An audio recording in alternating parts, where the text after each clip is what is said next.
बांगडे खाऊ केव्हा बांगडे, ताजे ताजे बांगडे, एकदम फडफडीत समुद्रातले मस्तपैकी बांगडे. तर आज आम्ही बनवणार आहोत बांगड्याचा फ्राय. आईनाकडे घेतला आणि बांगड्यांची पोस्टमॉर्टम करू. तर मस्तपैकी हे आमचं बघताचा वाट कधी होतं ते. रपरपण पाण्यात झळझळीत धुतलान मासे. आणि बघूया आता काय करतात या आई. आज फ्राय करूचो आम्ही ह्याच केला, हळदीचो मारो केला मस्तपैकी. त्याच्या पुढ्यात केला मिठाचो मारो. मासे एकदम चवचवीत दिसू लागले. मग केला मसाल्याचो मारो. काय करूचाच करून टाकल्या. बघा फक्त तुम्ही काय करता होता. कोकमांचो चुरून चुरून नायसो करून टाकला कोकमांका.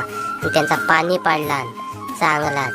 बघू शकतात बाई कसले लाल लाल भडक झाले आहेत बघा मस्तपैकी. लाकडे घेतलेलं रवो आणि तांदळाचा पीठ आता चरचरावून भाजणार. चरचर चरचर चरचर चरचर आवाज कसले येतात बघते तर काय तव्यावर बांगडे भाजून झाले मस्त.